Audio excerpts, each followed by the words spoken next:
this one will be shorter. And what I did for the fourth talk is really just to tell four stories from the lives of the saints that I think are good displays of humility. And I think all that background information, maybe I won't call it necessary, but I think it's helpful to understand these stories because the mistake I made early on was I would read these lives of saints and I would misplace what the core of humility was. So I would see a saint kind of disparaging himself and think that must be what humility is. You know, I made a really dumb mistake when I was in seminary. It's like laughable now. Again, I can look back and say what an idiot. But I had heard about a particular figure of the Desert Fathers who placed a big sign on the outside of his cell or his cave, whatever it was, that said,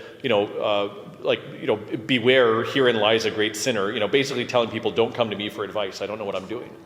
And I thought, oh, that's so humble. And I put the same thing on my door at seminary on the outside, and the first person who noticed that went, well, that doesn't feel very humble at all that I'm telling people I'm humble. So I took it down, and I started to go, like, what really is the essence of humility? That's why all those last three lectures were necessary to understand these, because we can really see the fruits of humility and think that's the core of it. That's not necessarily the case because, again, the devil tries to insert pride into it. But when humility is properly lived, these are some stories of what it looks like, and it'll be interlaced with some quotes by St. Silouan, St. Sophrony, and Archimandrite Zacharias. So the first story is of St. Sergius of Radonej. It was a great Russian saint. And this is, I'm just going to read this directly from St. Nikolai Velimirovich's prologue, the prologue of Ohrid. He gives this story, and this one's always stuck with me. St. Nikolai writes, "A saint does not shine outwardly. All of his riches are within, in his soul. A peasant came from afar to the monastery to see St. Sergius. When he asked the monks for the abbot, they told him he was working in the garden. The peasant went to the garden, and there he saw a man in poor, ragged clothes, digging like any other peasant on a farm. The peasant returned to the monastery dissatisfied, thinking that the monks had just made fun of him by sending him to this poor gardener. So to make things clear, he asked again for the glorious, holy Father Sergius. Just then, Sergius returned to the monastery and welcomed the peasant, serving him at the table. The saint saw into the heart of the guest and knew the low opinion he had of his appearance. He consoled him by promising that he would see Sergius in a little while. A prince and his boyars then arrived at the monastery, and they all bowed low to St. Sergius and asked his blessing. The monks then removed the peasant from the room in order to make room for the new guests. In amazement, the peasant looked on from a distance to see that the one that he had sought had been nearby the entire time. The peasant rebuked himself for his ignorance and was greatly ashamed. When the prince departed, however, the peasant quickly approached the saint, fell at his feet, and began to beg his forgiveness. This great saint, however, embraced him, and he said to him, "Do not grieve, my son, for you are the only one who knew the truth about me, considering me to be nothing, while others were deluded, taking me for something great." Great story of St. Sergius. You hear that idea of there is no me. He considered himself to be nothing. Archimandrite Zacharias has this quote about humility.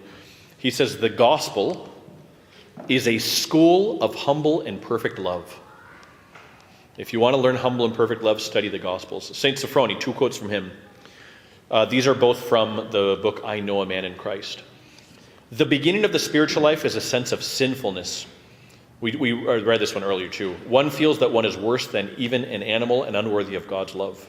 And two, there is no better occasion for humility than when other people despise us. In this case, we should not even ask why they hold us in contempt. Other people's contempt help us to be humble."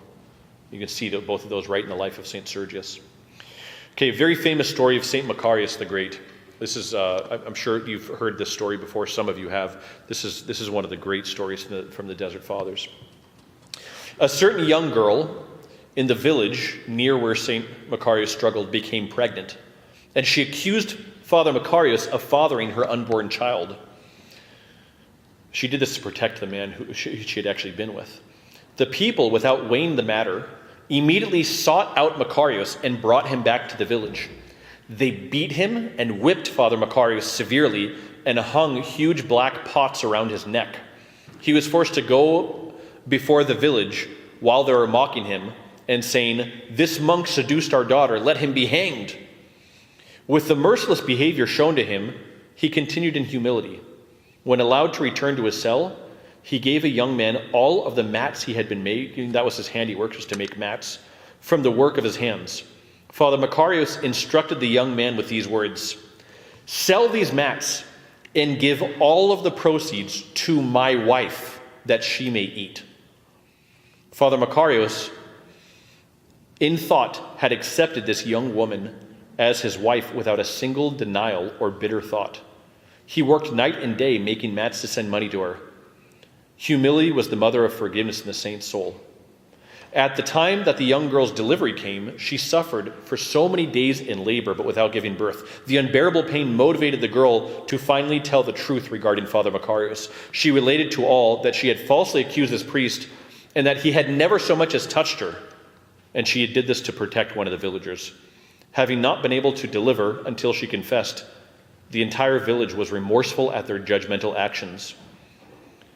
Now listen to this. Now already this is a story of immense humility. He's falsely accused, he takes it upon himself and then supports her. But it doesn't end there.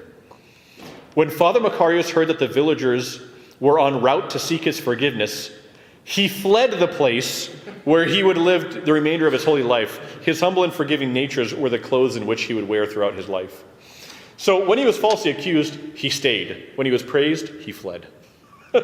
Why? Because all glory to God. He didn't want to take any credit in himself. Amazing story. The quote of St. Paisia Olaru of Sikla: "Reviling ourselves doesn't mean that we have true humility." This was an important lesson for me when I was younger, I should say. Reviling ourselves doesn't mean that we have true humility. True humility is when someone shames and abuses us publicly and we endure it and say, "God has ordered that brother to shame me for my many sins." Orthodoxy is not easy, but that's a beautiful lesson. Okay, 3 quotes from St. Sophrony. I won't read the first one again. We've read that before. In action, if we're 5% wrong, the other 95.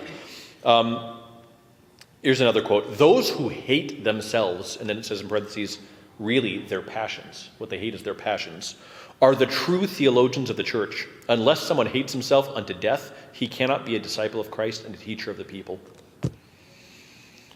And this last one is short, it's nice. "Weeping and godly mourning crush man, and then he has no leeway for anything else. This weeping, however, brings peace rather than despair."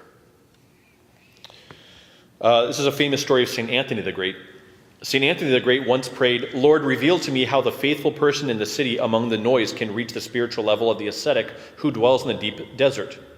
He had not even finished this request when the all-good God spoke to him in a voice and told him, "The gospel is the same for all men, Anthony. And if you want to confirm this, how one could do the will of God, or how one who does the will of God is saved and sanctified wherever he is, go to Alexandria to the small cobbler's store," a little shoemaker, "who is simple and poor. It is there below the last road of the city." "To the cobbler's store, Lord? And who there can help shine some light on my thought?" replied the puzzled saint. "The cobbler will explain it to you," replied the same voice. "The cobbler?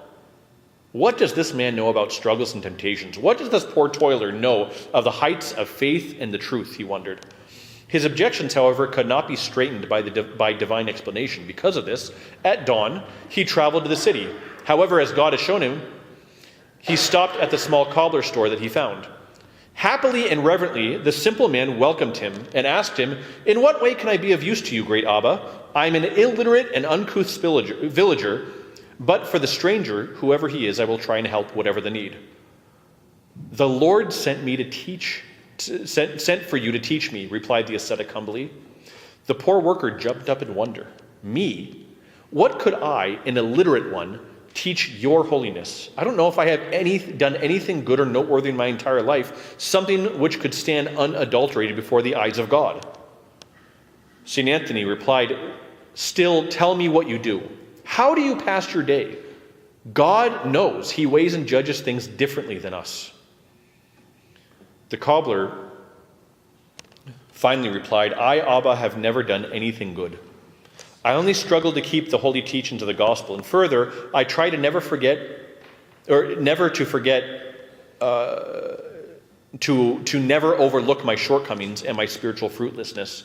Therefore, as I work during the day, I think and say to myself, O wretched man, all will be saved, and only you will remain fruitless. Because of your sin, you will never be worthy to see his holy face. In other words, all others will be saved, only I will be lost. Not everyone has the strength to pray that prayer without falling into despair, so careful with it. St. Anthony was amazed. Thank you, O Lord, the ascetic said, raising his weeping eyes towards heaven. And as the cowboy remained puzzled at this, the ascetic embraced him with love and bid him farewell, saying, and thank you, O holy man, thank you, for you have taught me how easy it is, with only a humble mind, for someone to live in the grace of paradise. It's a great line. Only with humility you can live in paradise. There's another story of St. Anthony that he looked out. St. Anthony didn't want to be a great father to many other monks, but all these monks gathered around him, as happens with many of the saints. And so he had a great monastery all around him, and many monks and dens and caves and all over the place. And one night he went out to pray, and he saw a vision. And in the vision, God allowed him to see the demons were running around, laying down traps for the monks. Traps of different passions, and they covered the whole floor so that you could not take a single step without stepping on one of the traps. And St. Anthony looked at this and he said, how is it possible then? How is it possible to be saved? How can anybody escape all these traps to begin to despair? And so he asked Christ, Lord, explain it to me, tell me, what possibly could overcome all of these traps? And God's voice spoke out and just said, humility. That was it. Humility overcomes all the traps of the demons. From St. Sophrony, this is a powerful quote. God is humility. Humility is God's self-emptying, his love. Ascetic humility is not the same thing as Christ's humility. Ascetic humility requires a struggle and contains an element of comparison. In other words, comparing ourselves with others. That's what we talked about today was ascetic humility. Christ's humility is a natural condition for him. It does not entail comparison and is linked with self-emptying.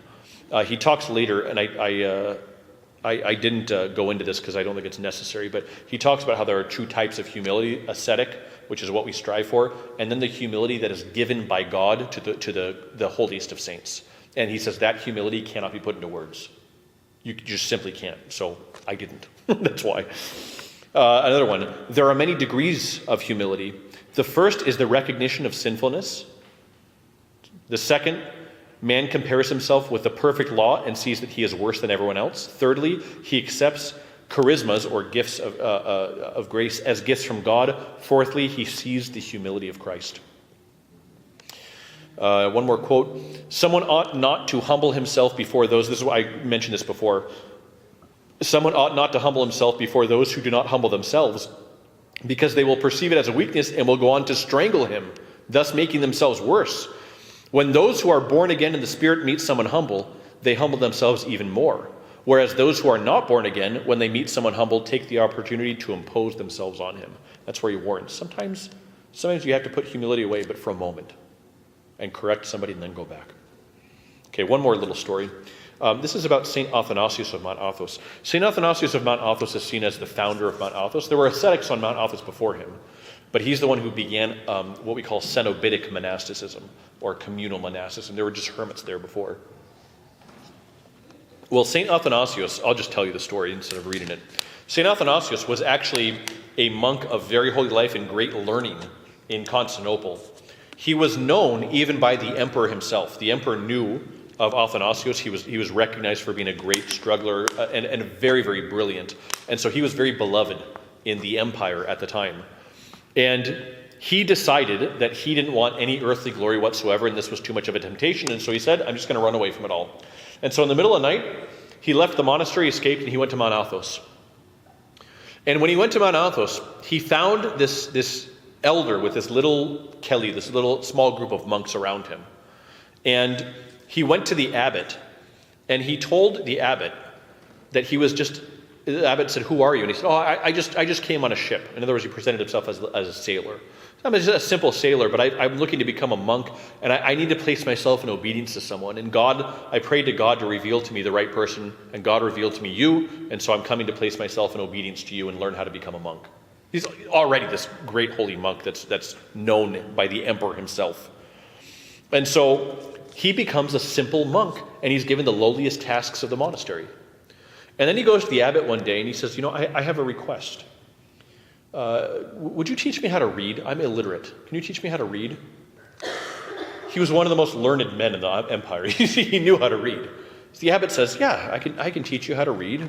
That's no problem. And so he began giving him reading lessons. And during the lessons, St. Athanasius would just make one mistake after another. He'd go from one lesson and he'd learn a little bit, and by the next lesson he had forgotten everything all over again. And this went on for months or maybe years. And one day it had gone on so long that he made a simple mistake that nobody who's been reading for more than 5 minutes should make. And the abbot completely lost his temper. And he goes, "What's wrong with you? Are you some sort of fool? Did you hit your head? You can't learn anything. Like, I have no patience for this anymore. This is a waste of time. You don't know how to read at all. Oh, forgive me. Please forgive me. I'll keep trying. I'll keep studying. Please forgive me. You're right. I'm an idiot. I'm a fool. It's all my fault. Please forgive me." Well, the abbot felt that he had learned just barely enough to stand at the chanter stand. And he would sit there and he would practice his reading just quietly. But the protopsaltis, which is like the head chanter looked at Athanasius one day and he said, "You read this psalm." Yeah, abbot's like, "Oh no, this is not going to be good." And so he begins reading. Blessed is the man who and the protopsaltis is like, "What's with this? Come on. I mean, he's got to know better than this. He can't get through any word without studying." Finally, the protopsaltis gets upset. And he finally goes, "Would you just loose your tongue? This is the praise of God. Do it rightly." And St. Athanasius went quiet for a second. And then he began to read perfectly.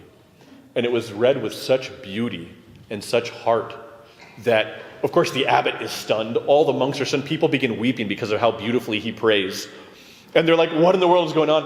The protopsaltis was well educated. He had been in constant, and as soon as he heard his voice come out properly, he went, "Oh, it's Athanasius." He had presented himself as Barsanuphius. That's how he presented himself. It's Athanasius. Athanasius realized that he was recognized, and he begged him after the service. He says, "Whatever you do, please don't tell anybody. Don't tell anybody who I am. Please don't." Well, the protopsaltis agreed to it because he knew that if he was found out, he'd flee from the monastery. And he said, "No, we need the benefit of this humble man here." The abbot, of course, was absolutely stunned by this. And the abbot, rather than being upset that he was led into a temptation of impatience and anger, he actually thanked God for sending him someone to teach him greater humility. He thanked God for sending him to someone to bring him to such consternation and anger and to learn humility. So it was a lesson of humility all around. St. Athanasius eventually became the abbot of many monks and became one of the most beloved figures on Mount Athos. And his life is in English. Dunbar Noakes does certain publications like medieval or Byzantine studies. I forget what it's called, but you can get a life of lives of, like, I think it's called Holy Men of Mount Athos. I can't remember, but his life is in there. His life is absolutely astounding. I mean, an astounding saint. As soon as I read his life, I immediately went and bought an icon of him because he's just an incredible figure. We'll end with this quote. "Christianity is so great that one refuses to believe it, as happened after Christ's resurrection. Quote, they worshipped him, but some doubted. They did not doubt out of lack of love, nor out of even disbelief, but out of a sense of greatness. At the second coming of Christ, the just will be amazed, but the sinners will also be amazed, the former because they did not expect to be saved, the latter because they did not expect to be condemned." Pride makes us have a false view of things, and we think ourselves greater than we are, and we don't expect condemnation. Humility says, all I'm good for is condemnation. And when the grace of God comes, we're so surprised we can't help but be grateful for it. So this is ultimately the lessons that I learned from St. Silouan and St. Sophrony on these topics. We'll open to questions, and then after questions, I want to show you something I brought. I told you a little bit about Pitești prison in Romania. There's another prison that is also maybe even better known, called Aiud. Aiud prison was a place where many fell ill and sick, and they died. Valeriu Gâfencu reposed there. The story, as I heard it, was that they would take the departed, they would take the dead from Aiud, and they'd throw them in a mass grave somewhere behind the prison. People didn't really know where this was. But after communism had fallen, the soil of this mass grave, you can tell me if you've heard this is what I heard, the soil became soggy, became mud. And they began to worry that maybe there was a broken pipe somewhere. And they went and looked, and it wasn't from a pipe. It was myrrh that was streaming out of all these relics. And so they dug up, and of course they don't know what relics belong to who.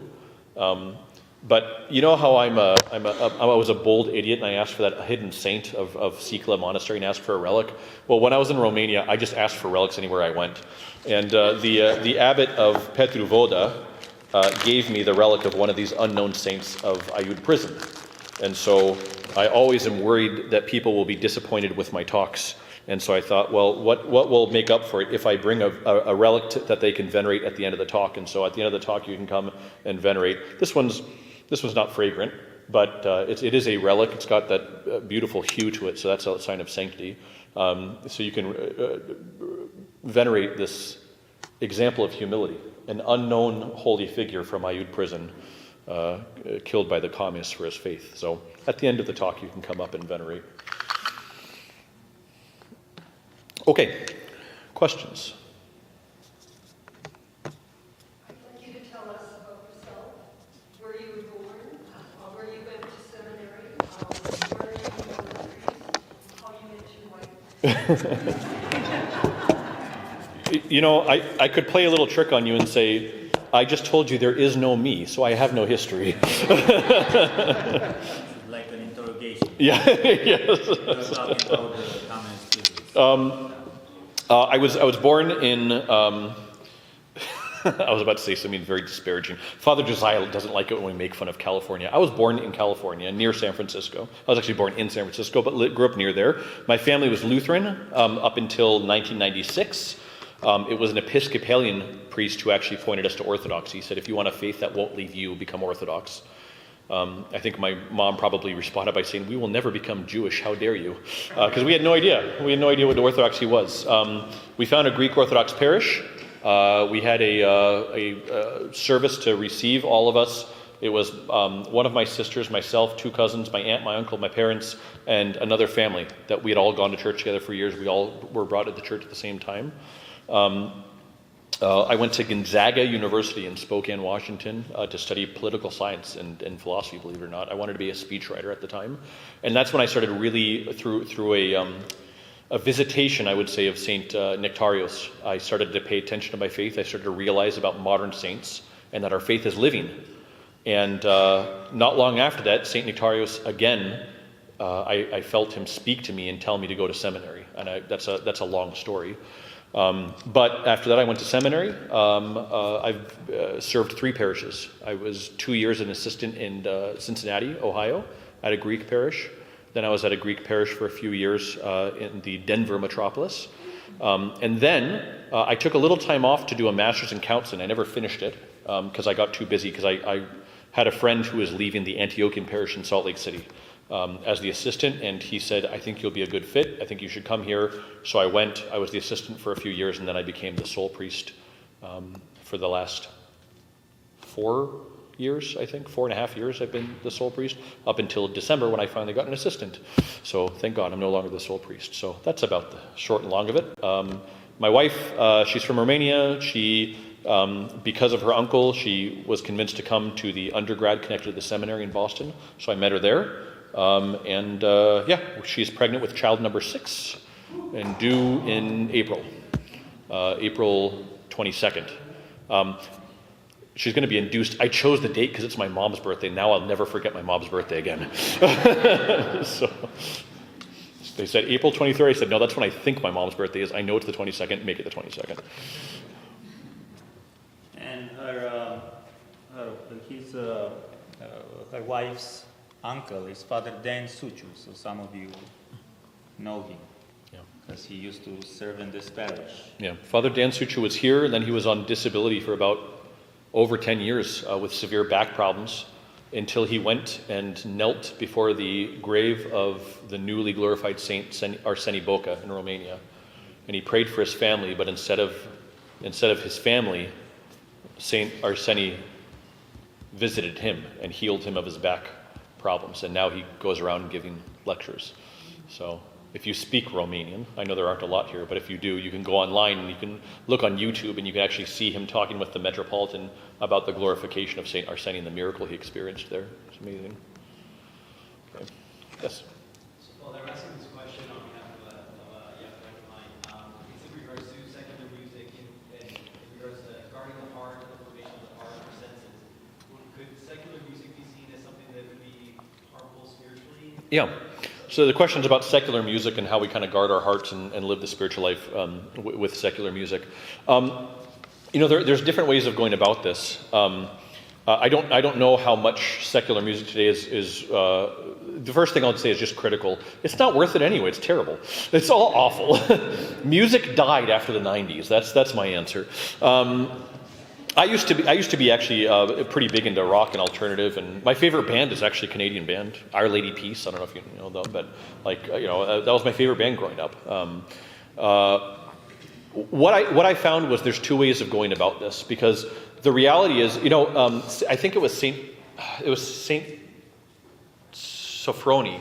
I think Saint Sophrony talks about this, where he was on Mount Athos and he felt a demonic disturbance around a tree, and he heard rock music before it had been invented. And so that was his conclusion, was that this stuff is demonic and not good for you. I think that just looking at somebody and telling them, you need to stop listening to this stuff and just get rid. There are some cases where that's true. If you're listening to stuff that is clearly demonic and occult, you need to get rid of it, burn it, get rid of, just be done. But for a lot of this other stuff, I think that when somebody is young or new to Orthodoxy, that just telling them no, the ego is going to react to that. And I don't think it's going to be a necessarily healthy way of going about it. So what I typically tell people, I give the same advice for people who are playing video games all the time. Fine, you play video games 5 hours a day. Why don't you try 4 hours and 45 minutes and pray for 15 minutes before you start playing? And then, after a while, add 5 minutes, and add 5 minutes to praying, not to video games. So with people who listen, I used to listen to music in my car all the time, like anybody in high school and college. And I started saying, you know what, half this drive I'm going to pray, the other half I'll listen to music. Well, guess what happened naturally? Naturally, over time, I started to feel so much more peace and joy from prayer that I started to listen to music naturally less on my own, little by little. I still remember the day that I gathered up most of my CDs, and my mom saw me throwing them away, and she goes, "That's a lot of money." And I said, "Yeah, it's also a lot of wasted time. I just don't have the draw for it anymore."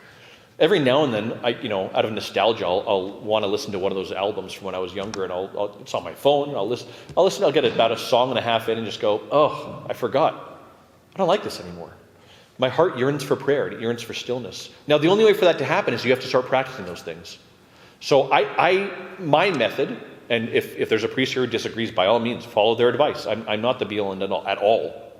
But my advice is, rather than just cutting things off, it's better to slowly get yourself more accustomed to loving the spiritual life more. And as you do that, you're going to notice there's an important thing that happens. And this is a longer answer than it's necessary, but this is important.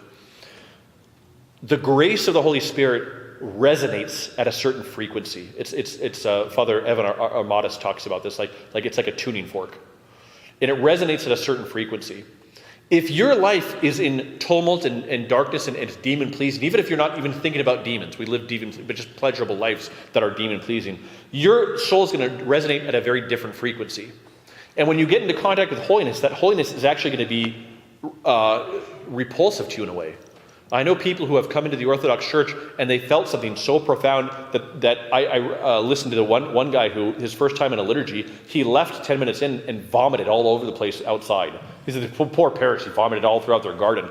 And he still became Orthodox, and the interviewer asked why. He said, "I knew there was something really false in me that needed to come out. It couldn't stand to be in front of this holiness." As we resonate more in line with the frequency of grace, the things that are out of line with it start to disturb us more. And that's what happened to me in music.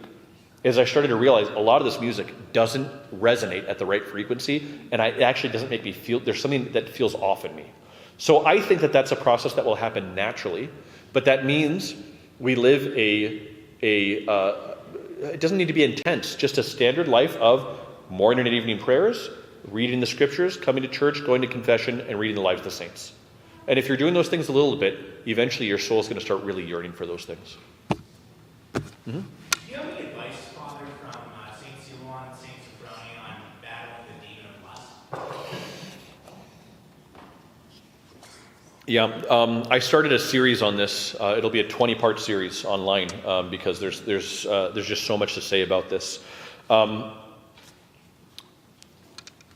Saint Silouan, if I understand him correctly, believes that if he keeps, when I said keep thy mind in hell, for him it's not just a thought, he enters hell. And he says the flames of hell, essentially this is as I understand it from Archimandrite Zacharias' explanation, the flames of hell will sanctify those parts of you that are good. It's like placing a metal in a hot fire. It'll purge and burn away the impurities and make it more pure. And the things that are impure, it will just burn up completely. They'll just burn away. So for him, this regular descent into the deepest of all repentances will actually burn away the passion little by little. And the more violently you thrust yourself into the flames of hell, the more quickly it'll go away. I don't know that for somebody living outside of a monastery, I don't know how practical that is for most people in the Orthodox faith today. And I'm not saying it's not good advice, I just don't think most men have the strength for it, because lust is based largely in a desire for constant comfort. Lust is not just about the physical pleasure. Lust is about the psychological idea of being desirable. Men are really looking for something like that. So I think there's a lot more to that. But one of the things that I insist on with men struggling with this is if you let it, that passion will teach you the spiritual life. You will learn to pray better, to fast better, to make prostrations better, to confess more. It will teach you the spiritual life. And so the advice I typically give is the advice of St. Porphyrios. And St. Porphyrios says, if you face Christ and make your life about gaining grace, then your back will be towards the demons, and they will wither and die on their own. And he says the soul is like a garden. There's flowers and there are weeds. And your focus is like water. He says, if you focus on trying to fight the passion, your focus is on the weeds, they're just going to grow. You pluck them, they're going to grow back. Pluck them, they're going to grow back even stronger. He says, the better thing to do, focus on growing the virtues, and the passions will wither and die on their own. So love is the driving force of this. Saint Sophrony has a lot to say. He does remind pastors that for young people, especially for young men, that part of this is not a passion of the soul. It's a natural part of chemicals and hormones in the body. And he says that this needs to be taken as an opportunity to begin teaching self-control and the love for virtue, and that men who begin doing that at an early age will be able to be much stronger later on as they keep going. Once somebody has reached a certain age, the battle becomes much more violent. And at that point, you absolutely need to take the advice of your spiritual father and try to be obedient to a T with what he gives you. I don't give the same advice to every man in the parish who deals with this, because some of them can take some advice that others can't take, and vice versa. So I'll leave it at that for that. There's a lot that could be said about that, and that's a whole nother lecture series. Yeah. Yes. Does shyness have any relationship to humility or pride? S-H-Y, being shy. I can only tell you what I understand from what I've read in the Fathers.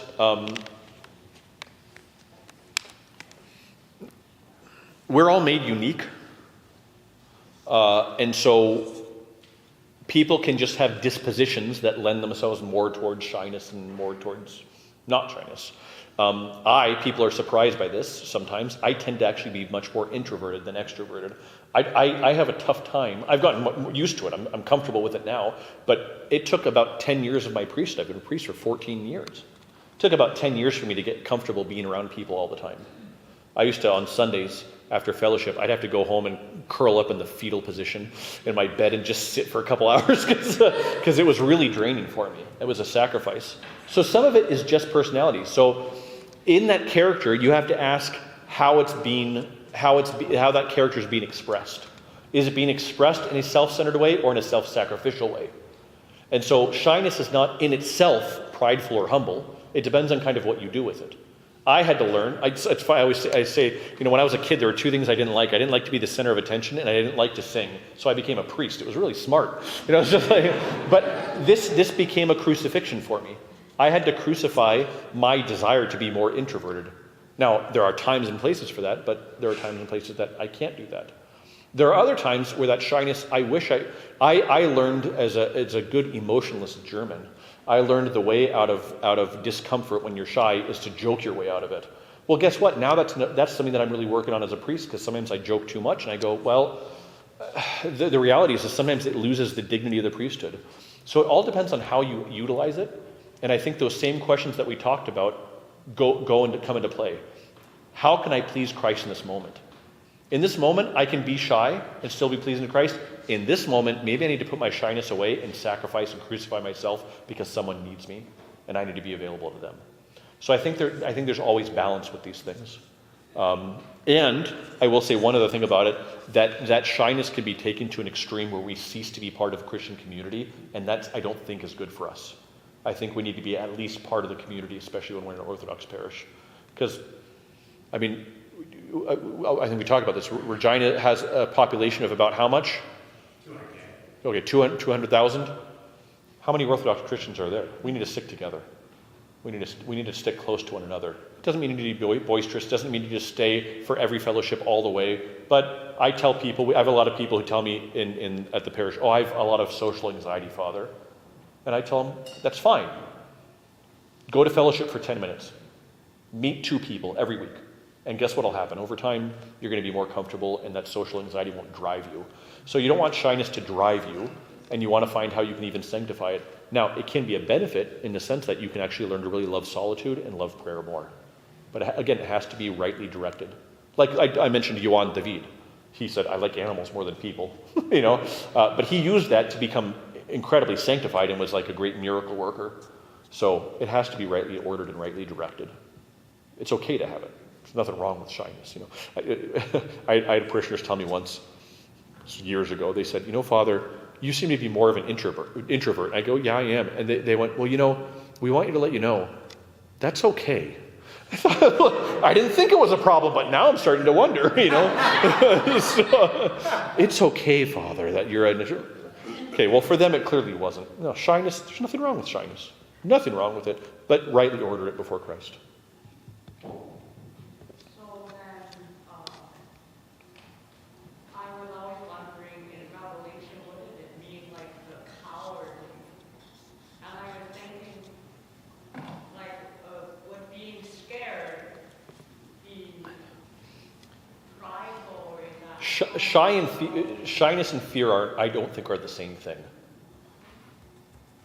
Again, that's why I say it should be properly ordered. If you're shy because there's plenty of reasons to be shy, and in fact, I've read plenty of saints who I think they weren't described as shy, but based on reading their lives, I went, yeah, they seem to be a little shy.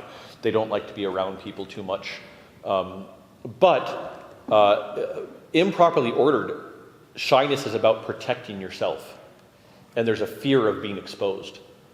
That I don't think is a properly ordered shyness. And so I think that you can be shy and courageous at the same time. And that's why you have to ask what's pleasing to Christ right now, not what's comfortable for me. Which means sometimes you got to crucify it. There's aspects of our personality we have to crucify when the time is right. It's just the nature of it. I tend to be a big softie. A big soft, not just physically, I don't mean just but I tend to go a little too easy on people in confessions. But every now and then I can see and I can sense in my heart, this is not a time for that. And I have to be really uncomfortable by laying down a really hard line for somebody. So we have to be willing to do that when grace calls us to it. Okay, question back there? Are there women who serve as clergy in the Orthodox Church? No, there are not women who serve as clergy. Although people are often surprised if you go to a women's monastery, they need people to help in the altar, so nuns will help in the altar. But otherwise, no. Do you see that changing? No. No. If in 2,000 years of God-enlightened saints, they haven't questioned it, it's pretty much set by now. it's pretty... Men were in control of most situations in the whole world. What's that? Because men were in control of most situations in the whole world. Not true in Orthodoxy. Well, We've had empresses. Yeah, we've had empresses. Yeah. Yeah, Elder Arseny Papachuk says something really beautiful about marriage in this. You know, you've heard the joke, you know, in marriage, man is the head and woman is the neck. Arseny Papachuk doesn't say that. He says man is the head and woman is the heart. The heart is necessary to pump blood to the head to make it function properly. That's why I tell people in marriages, women actually have the most power. And St. John Chrysostom says something really beautiful. He says nearly every saint of the Orthodox Church has been formed by his mother or her mother. So actually, women have been in control much more than we give them credit for. My wife is very much in control in many ways, but it's a humble control. And as for men, you know, this is it's a misguided thing to think that men head the church. We serve the church. I'm the lowest member of the church, not the highest member. You think I get to decide my schedule and decide when I get to have an emergency in the parish and when not? Absolutely not. We serve the church, and anybody who thinks they're the head of it ruins themselves in the parish. That's just the reality. So we're the first servants because men, in the case of priests, we seek to sacrifice and crucify ourselves daily. When I was at last year, I went back to the seminary that I graduated from. I haven't been back since I graduated. It's been a long time. It's 2010. And there were just a couple Antiochian Orthodox students, and they said, "Do you have any advice for us?" I said, "Yes, you're idiots, you're morons, you're fools." And they laughed. I said, "Becoming a priest is the most foolish thing you could ever do. It will destroy you, but it will also sanctify you if you're destroyed with gratitude." So that's why I like to talk about humility, because I've learned how necessary it is. As soon as I begin to assert myself in the priesthood, goodbye. Nothing goes well. But the more I accept crucifixion and glorify God. In fact, I said this actually in a video recently where I had a very difficult few months recently. Very tough. My assistant wasn't there yet. Everything in the parish was just crushing me. I felt so crushed, and I was on edge all the time. I wasn't displaying good humility in this and thanking God. And there was a parishioner who was going to a monastery with an abbess that I know well. And I said, "Can you just tell the abbess that I'm struggling and I know she prays for me already. Tell her to pray for me some more." And he came back and he goes, "The abbess has a message for you." I said, "Great, what is it?" He said, "She's so happy for you. She was so overjoyed that you're being crushed. And she said that you can never have enough humility. And this will only make you more humble. And she's just so happy. Oh, and she'll pray for you too." That's orthodoxy. Okay, next question. Yeah, you use the word ego, and I think we use that in the church, but it's, in the West, at least, it's a more modern term. How is that term rooted in the fathers? And also, you talk about demons, so how is the ego versus, how do you differentiate between the ego and the demons? Yeah. Are they related and differentiated? Yeah, okay. So I like the word ego and egotism more than pride.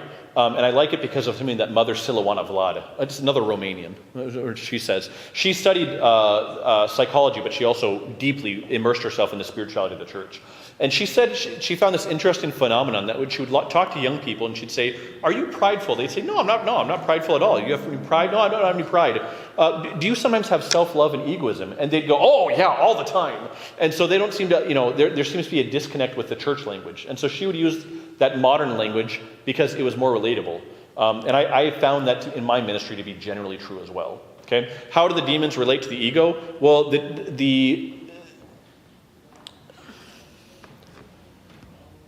There's a quote in St. Paul where he talks about giving rights of the heart over. And we give rights of the heart over to Christ or over to the demons. We can give rights over. So the more that we feed the ego and let the ego be at home in the heart, the more we've given rights over to the demons. And what do the demons do? Well, the demons instruct. The demons influence. And so what we do is we actually end up becoming more like the demons in that sense. We actually emulate them and form the heart and make it more like the demons. And the more like the demons they are, well, the more they recognize each other as family. And guess what? The heart invites the demons in and says, well, you're family, come on in. Now, if we go the other way, we can make the heart more like angels. And the heart becomes more angelic, and suddenly the demons are not welcome. And they have a tough time getting in. So the ego and demons are very much related, but they're certainly not the same thing. One influences the other. The demons influence the ego and try to puff it up. So you see the ego is more like the propensity for us to put ourselves at the center of our lives and participate in the need that we... Self-love. Yeah. If I had to just define... By doing that invites Yep. the whispers, the attacks. Yeah, because think about it. Think about what self-love is. If I give myself the credit, then where is my focus? My focus is on me rather than God. Well, let's put this in general terms. My focus is on the creation rather than the creator. Where do we see that sin displayed? Paradise. That's the very first sin of mankind. And what we try... exactly. And what we try to do is we try to get the good things of God without obedience to God. That's what every sin is. Every sin is a yearning for the good things of God without God. And that's exactly what, Adam and Eve, they weren't trying to reject God. They were told, if you do this, you'll become like God. They wanted that. But they wanted to do it through disobedience and self-will. And that's the problem with the ego. That's the problem with self-love, is it repeats the sin of Adam and Eve.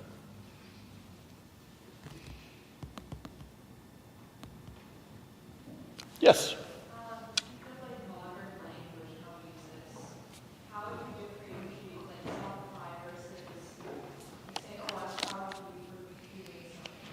Pride for another person versus yourself. Like, is that a linguistic thing or is it? Yeah, no, this is a very good question.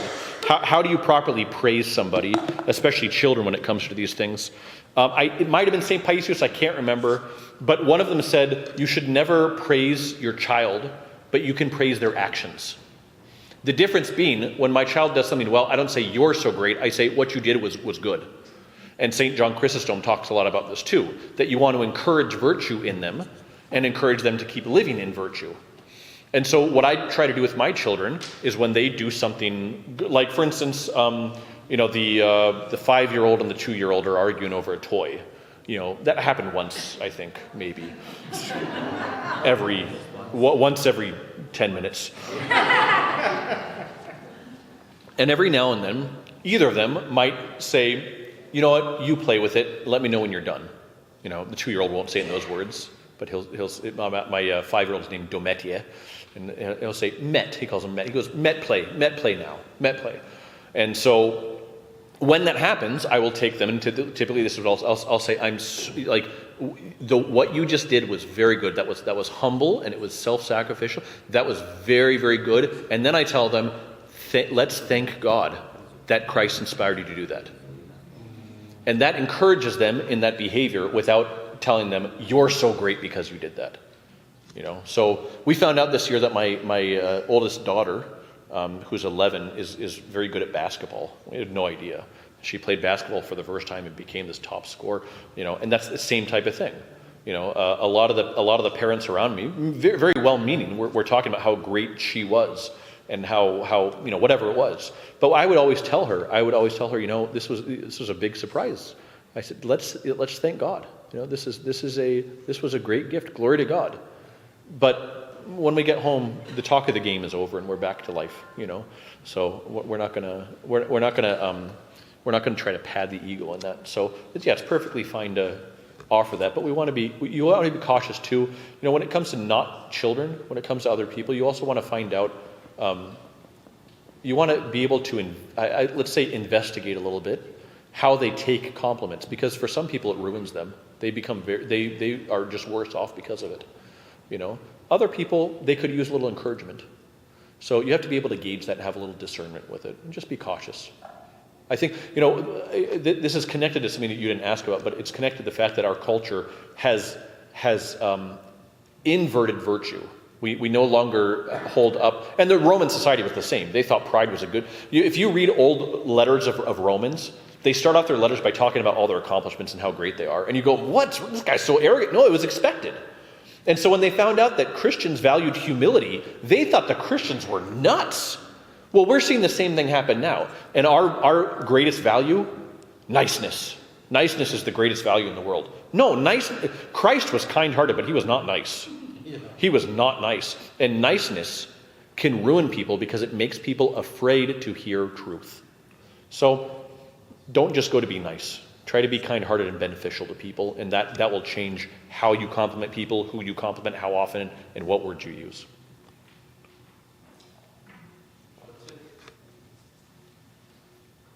Just going to ask for all the Fight. spiritually mature converts, where does kind of having patience with oneself fit into this journey, kind of into yourself and make this work through? Well- I personally feel having patience with yourself, kind of running this race, so to speak, lack of time or whatever. Yeah.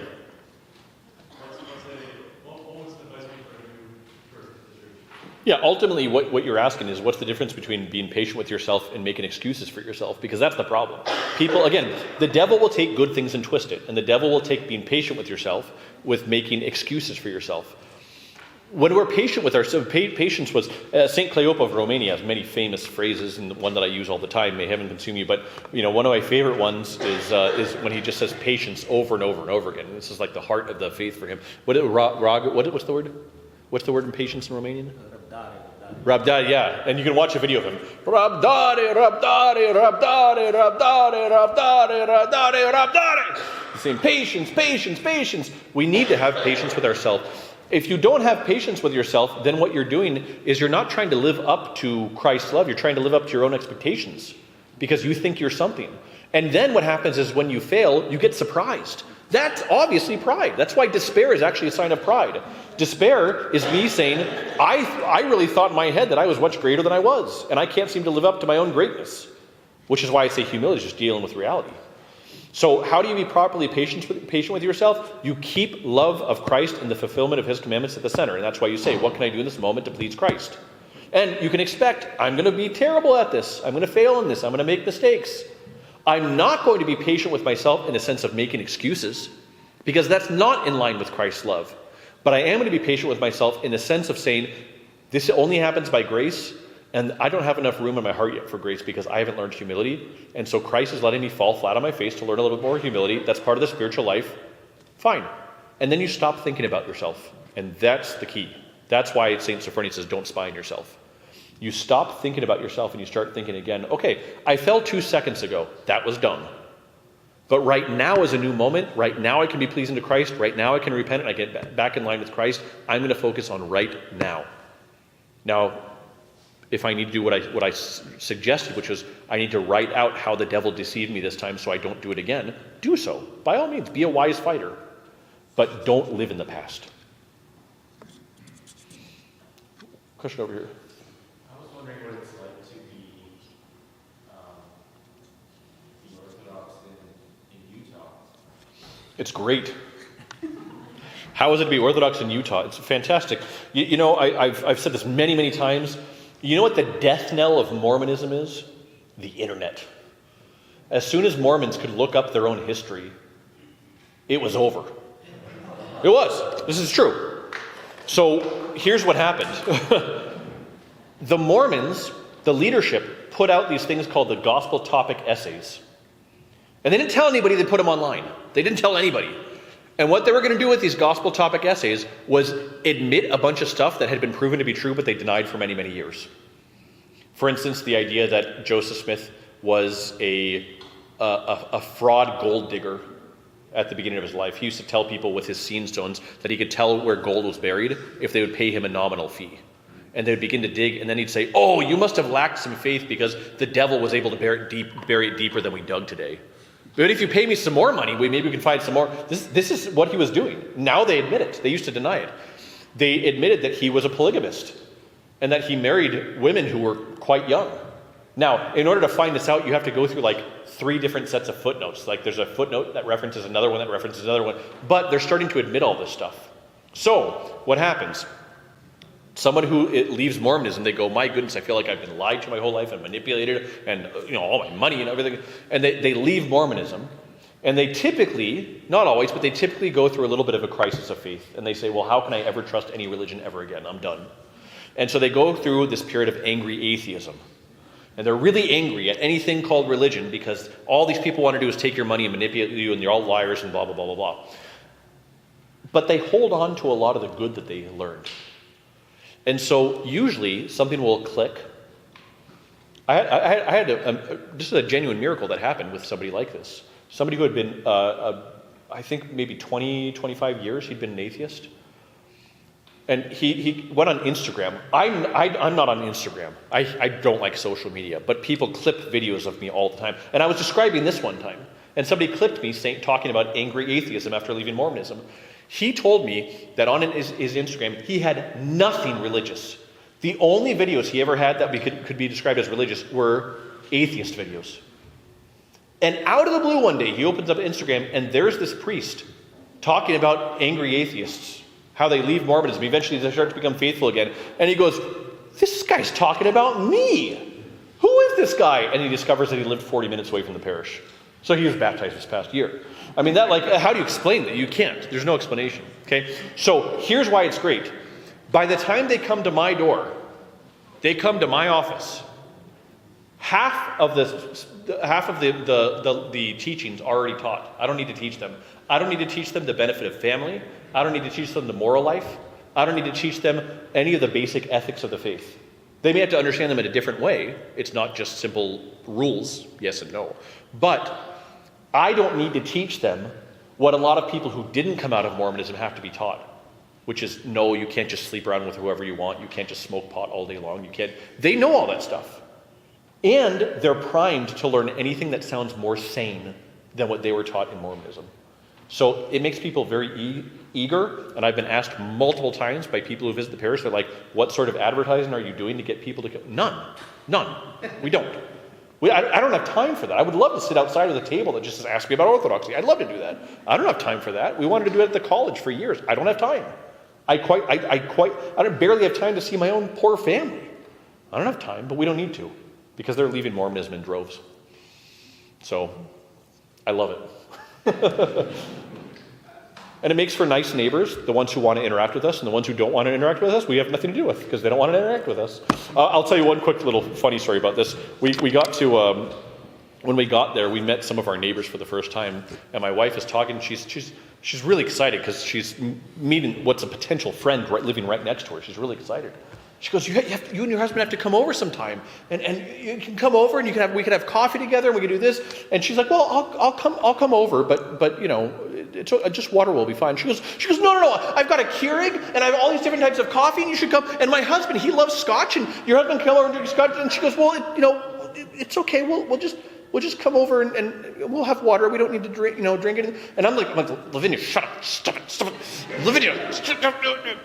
She's just not getting it. We walk away, and I go, Lavinia, they're Mormon. They don't drink coffee or alcohol. And she goes, oh, I lost my friend already.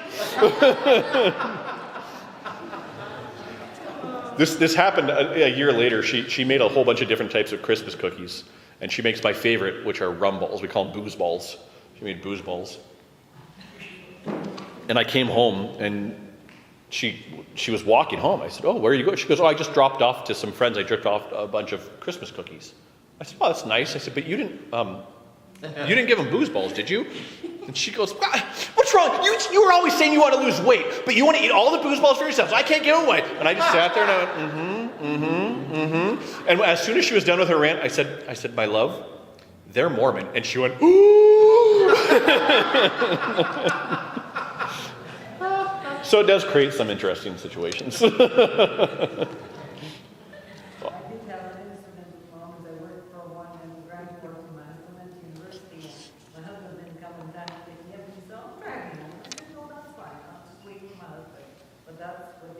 Yes. They're very kind. They'll help you move. They'll do everything. Yeah, but there's always a little bit of a hook to try to get you. Some of our neighbors, very, very kind. My kids love playing with their kids, but they invited them in one night, and immediately they started doing prayers together. My kids go, what do we do? And so I said, well, what did you do? They said, we just grabbed our prayer ropes and just quietly prayed. I said, good call. Good job. They took that lesson well. So very nice, if they'll have anything to do with us. I'll tell you that after the invitations for coffee and Scotch, they did not talk to us anymore. No, it was done. All right. One more? I have a question. Can you speak about like humility against, or not against, humility and faith assurance? Because we came from our Protestants. We were struggling and don't know what to do with all the word of affirmation in the scriptures. And now Yeah. we're here. You know, it's really interesting. One of the books that I mentioned, Eternity in the Moment, Elder Arseny Papachok and it might have been Teofil Perean, I forget. They actually get into a discussion about this, and they really disagreed. And the other one was saying, like, no, we can be assured of our salvation and everything. And the other was saying, no, that's Protestant. We don't do that. And I kind of there's no conclusion in the book about it. And I like that, because I think there's a sense that there's a little bit of truth on both sides. I think there's a more important question to ask. So I think this idea of, can I be assured of my salvation? I think it's the wrong thing to ask. And the reason it's the wrong thing to ask, and I've said this, and I've had people write me, the scriptures always talk about salvation, getting heaven. Yeah, I know. But if you look more deeply, then you get these really insane statements, like from St. Paul. I would that I could be accursed if it meant that all the Jews could be saved.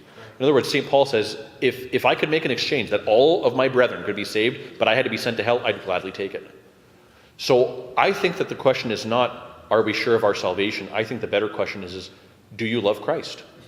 No, I'm not talking about salvation, but it's more like a assurance of like, in the scripture where we're more than a conqueror. Like we are, Head and not the tail, above and not beneath. It's all these words it's a scripture. That's why we struggle, because it is still a blessed, scripture. blessed going in, blessed going out. My cup overflows. Like there's also mantras. That As long as we give all credit to Christ and realize that we are completely unworthy of those things, that's the key. You see, people take these things and they suddenly become prideful in them. Suddenly it becomes, well, I had a woman told my aunt this once. My aunt was having a little get-together for the neighbors, 4th of July or something, I forget what it was for. All the neighbors come in, and one of them are, what we call holy rollers. They were like really fervent evangelicals, and they saw icons on her wall. And one of them started yelling at my aunt and telling her that this was idolatry and wrong.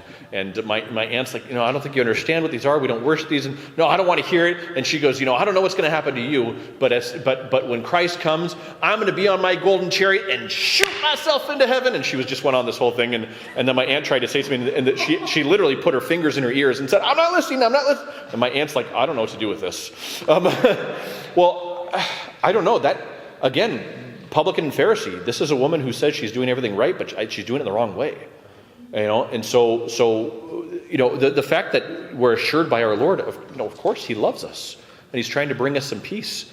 But we have to understand that to take all these things in the proper spirit, and do we love Him back, and to take the words of Saint Silouan and say, but I'm not worthy of those things. I'm not worthy of them.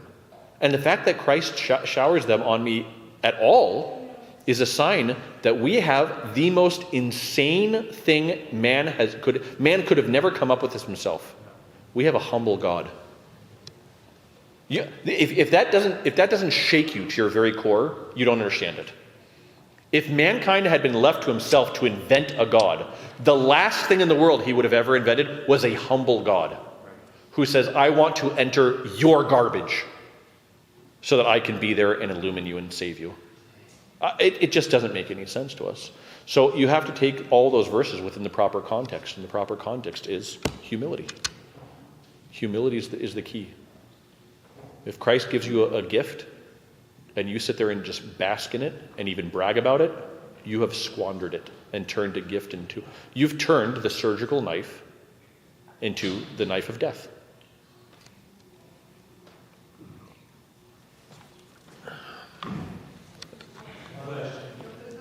Okay, one more. One more. I was just asking, with World War III possibly starting here and being against it, I have teenage children that might be drafted. If that comes to that, how should I handle that? First, go to your spiritual father, not to me. Read St. Paisios. watch the St. Paisios show. He was drafted. And the scenes of him in the military are incredible. So these are the tough things. These are the tough things of our faith. I mean, this is why I say read the lives of the saints, because this has happened again. Okay, I'll end with one story. One of my favorite stories. Do you all know the name Saint Varus? Have you heard of Saint Varus, the martyr? Some yes, some no. Saint Varus was a soldier in the pagan Roman army. And he was a secret Christian, and this was a time of persecution. And so 7 of his soldier friends were arrested and put in prison, and they were awaiting being put in the arena where they were going to be killed. And he paid off the guards so he could go visit them. You weren't supposed to visit them, so he paid them off. And he goes in, and he says, listen, all of you are such an inspiration to me. They were essentially like monastics the way they lived. He said, but I don't have the courage. I don't have the courage to live how you're living. I don't have the courage to pronounce myself a Christian and be killed. And so they said, well, we'll pray for you right now. So they began praying, and the prayer was so inspirational to him, and it was so grace-filled that his heart had a complete change, and he walked out, and he declared, I'm a Christian too. So they said, fine, throw him in there too. So they threw him in there, and sure enough, all of them were martyred. There was a woman who knew Varus, and she was really inspired by his sacrifice, but also disturbed, because at that time the Romans knew what to do with relics in order to kind of give a last kick to the Christians. They knew that the Christians would collect relics and miracles happened and more people became Christian. They wanted to avoid that. So they would take the bodies of the martyrs out into the wilderness so that the hyenas and wild dogs and other animals would go and tear them apart, and the Christians couldn't have their relics. Cleopatra knew this. And so she trekked out into the desert, found a place to hide at a long distance, watched where they put the bodies, and when they were gone, she went, found the body of Varus, wrapped it up in a cloak, and dragged it with great pain all the way back to her home. She was wealthy enough that they had a family ossuary, and so she took the bones of Varus and she placed in this ossuary with all of her family members. Well, eventually, she had heard that in the Holy Land there was no persecution like there was there, and she decided she was going to move there. And her husband had long since died. She had a son named John. So they decided they would go. And she really wanted to make sure that she kept the bones of St. Varus with her, because this was a treasure for her. This is a great martyr of the church, great intercessor for her family. And so she collected his bones. And as she's traveling, they might get stopped and checked along the way. It was a big caravan with all of her stuff. And so they asked, whose bones are these? She goes, oh, these are the bones of my husband. She can't reveal, because this is a place of persecution. These are the bones of my husband. Oh, fine. Keep going. So she goes to the Holy Land, and she eventually buries the bones again, and she would pray there and cense them every day. But she was wealthy enough that she actually decided to build a church. Now, there's no persecution going on, so she can build a church. She built this church in honor of St. Varus. And on the day of the consecration, her son was supposed to be conscripted into the army, the day before or so, into the Roman army. She, because of her wealth and influence, was able to get him a pass so that he could be delayed a little while so he could be there for the church's consecration. And so they consecrate the church, and there's this big, gigantic banquet, beautiful. And in the middle of this banquet, she asks one of the servers, have you seen my son? Oh, he wasn't feeling good. He went to lay down. She goes, oh, okay. They have the nice night. She goes and checks on her son. He's not just not feeling well. He's at death's door. And that night he dies. Cleopatra goes to the relics of St. Varus, and she kneels down in weeping and lamenting. She's basically, how dare you? She's yelling at him, and she says, I risked my life to find your body.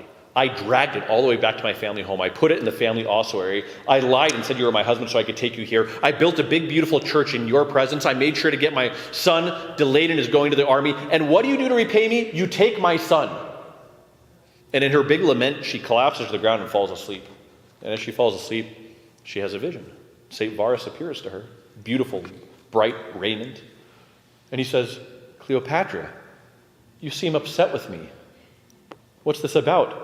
She goes, are you kidding me? Oh, let me go through the lament again. I risked my life. She goes through the whole thing. And Varus goes, you know what? You're absolutely right. You're absolutely right. You did all that for me. You're correct. So you tell me what you want. You tell me one thing that you want, and I'll give it to you, whatever it is. She goes, duh, I want my son John. I want John. He goes, okay, wait here. So he departs and he comes back and John's there. Now John is also arrayed like a soldier, but shining in this bright white. And John looks at his mother and looks at Varus, looks at his mother and he looks at Varus and he goes, what am I doing here? And Varus explains, your mother's a little upset with me. She did all these things to rescue my relics and build this beautiful church and consecrated it, and then you died, and so she asked for one thing, and I've agreed to it. What's the one thing she asked for? Well, she'd like you to be alive with her again. And John falls at the feet of St. Varus, wraps his arm around his legs, and says, no, don't make me go back there. I want to stay here. I don't want to go back there. No, why would you do that to me, Mom? Like I want to be here. This is where I want to be. And Varus looks at Cleopatra and says, you want to take your son out of the army of the Lord and place him in the army of the Romans? Is that what you really want? And she goes, okay, I get it. And Varus then, he says something really interesting here. He goes, and there's one more thing. He goes, all of those family members who were in the ossuary where you hid my relics, even the ones who didn't know Christ, I've prayed ceaselessly for them and Christ has forgiven them all. So we run to St. Varus for the non-Orthodox who have reposed. So it's one of my favorite stories from the lives of the saints. The day of or the day after, I can't remember, that we commemorate St. Varus, we also commemorate Cleopatra and John. And a couple of years ago, I finally got a woman to take the name Cleopatra at her baptism. I was really happy. It's just so cool. So Lives of the Saints, trust Christ, read or watch the life of St. Paisios. Thank you very much, Father, for the profound and beautiful presentation that you have for us today. Because Father has brought a relic over there, I placed the relic close to the icon of Christ. Okay? And you come and venerate the icons, you venerate the relic. Please refrain from opening the box. I assure you that God's grace cannot be contained by a box, so you may kiss, the box, okay?